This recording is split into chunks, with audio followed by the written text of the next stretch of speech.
Good afternoon. Thank you for being here. My name is Christina Judd. I'm the Communications Director for the Salt Lake City Police Department.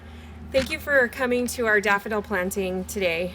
First, you'll hear from Salt Lake City Police Chief Mike Brown, followed by Madeline Gardner from the YWCA, and the closing remarks will be by Salt Lake City Mayor Erin Mendenhall.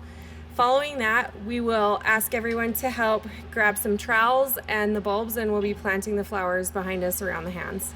Thank you.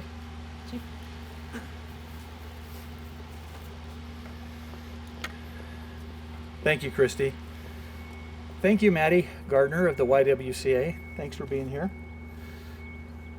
Thank you, Mayor Mendenhall. Thank you for your support. I am honored to speak at this daffodil planting. And particularly this year, we come together every year at this time to shed light on the impact of domestic violence. This year, especially, has proven to be a unique and frankly, one of the most dangerous for those individuals who are isolated in unsafe environments. We are here with our partners to bring awareness to the issues and work closely to help those who need it. Unfortunately, we as police officers, we don't have a whole lot of tools that help us in preventative measures to help prevent interpersonal violence. But what we do have is we have exceptional resources for the survivors who need it. One of those resources is our community partnerships with organizations like the YWCA and the Family Justice Center. And we also have amazing victim advocates. Wendy Eisen is our director, and she's right back here. Wendy, I want to give you a shout out and tell you thank you. Thank you for all the great work you do day in and day out. Your team, you help so many people that need resources and victims of crime, so thank you. And in this crazy year of COVID, you've kind of developed a national best practice in communicating with victims and survivors, so thank you. We have also, our victim advocates also work very, very closely with the Family Justice Center. And they work so many times providing resources. And let me tell you let me tell you a little bit about one of the experiences they had with a victim who had experienced horrific trauma in her life. And she was living in her vehicle because it was no longer safe for her to be at her house. She was initially just looking for solutions for one night because that's all she had the resources for. Through a collaborative and compassionate effort, she was able to meet with both programs to create a plan.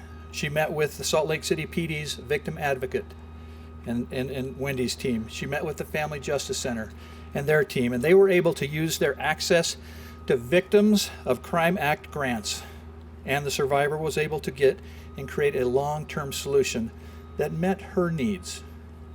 Without this collaborative partnership, this individual might still be alone, dealing with the effects of trauma. But instead, she was able to transition to a new, safe location for not only herself, but her support animals. She also had a new income source, and she was now finally able to focus on her own healing. Together, we have been able to keep supporting victims during this difficult times of 2020. I mean, you think about the health crisis of this pandemic, the national disasters that we've weathered, both earthquake and wind, and the declarations.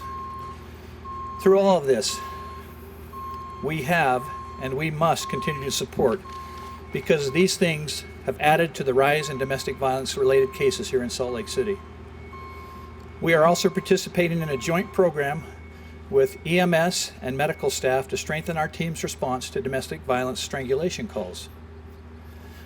Our partnership with the Family Justice Center really allows us to provide both the community and system-based victim services to individuals.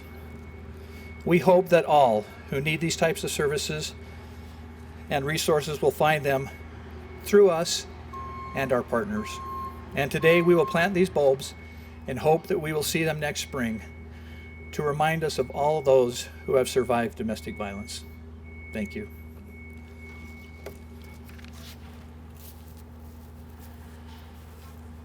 Hello everyone, my name is Madeline Gardner. I'm the Marketing and Communications Manager for YWCA Utah. Liz Watson, due to unforeseen circumstances, was not able to join us today, but sends her warmest regards.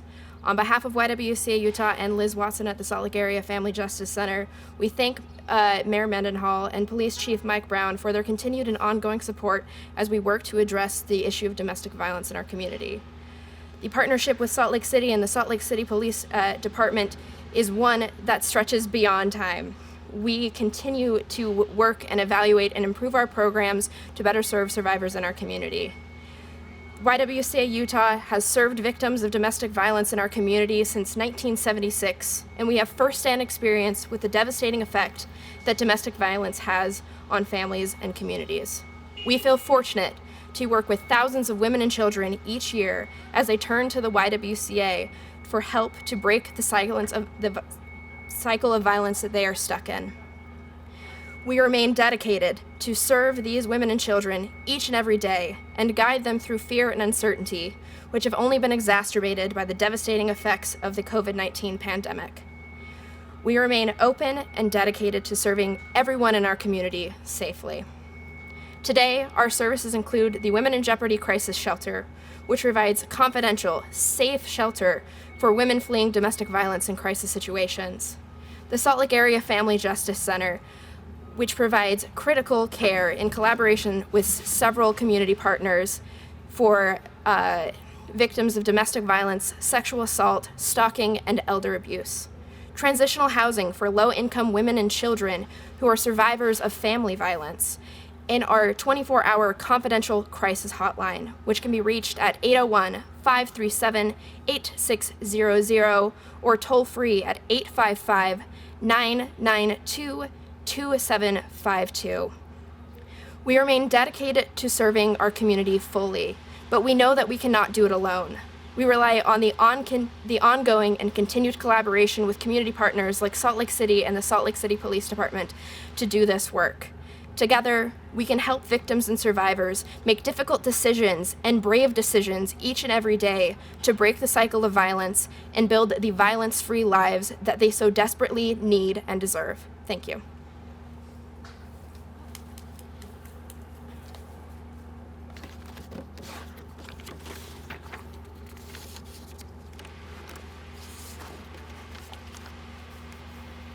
Good afternoon. It's great to be with you all today. Thank you, Maddie, and thank you, Chief Brown. This annual Week Without Violence daffodil planting is a beautiful and a symbolic way for us to acknowledge the persistent, unacceptable reality of domestic violence in all of our communities. This year's ceremony feels extra tough because we know that with the COVID-19 pandemic, rates of domestic violence and child abuse are higher than they have been in recent years. Support for these individuals, predominantly women and children, are less reliable support systems as far as individuals have fewer interactions with trusted family members, co-workers, friends, and teachers who can help. We feel for them and we must do better by them. There are so many brave women in our city and our region who show up for themselves and their kids in the face of abuse, who reach out, who get help, who speak up, who file reports. These are the people we honor today as heroes. But solving domestic violence isn't on them. It's on the people in those relationships who have normalized rage, rationalized exerting undue power, justified criminal abuse and assault, and reconciled themselves to manipulation and control. It's never been okay. It will never be okay. And it's time for the charge of eradicating this evil to be removed from the heavy loads of so many women and children who bear it today. I'm grateful that we have dedicated volunteers at the YWCA and the professionals of the Salt Lake City Police Department who work closely in providing support to vulnerable people in crisis and seeking justice. Their resources, their compassion, and their courage make a difference every day. Events like this are necessary reminders to keep the reality and the regularity of domestic violence top of mind, and to motivate us, again, to be advocates and supporters of survivors. As these flowers remind us of the injustices that are happening, far too many behind closed doors, and the resiliency of more than 10 million Americans who are physically abused by an intimate partner every year. That's 20 Americans every minute. We are here for you, and this ceremony that we do annually is a tiny way for us to recognize our commitment to you and to our partnerships that are there as a network of support. Thank you for being here today. Let's all head over, grab a trowel, and put some bulbs in the ground.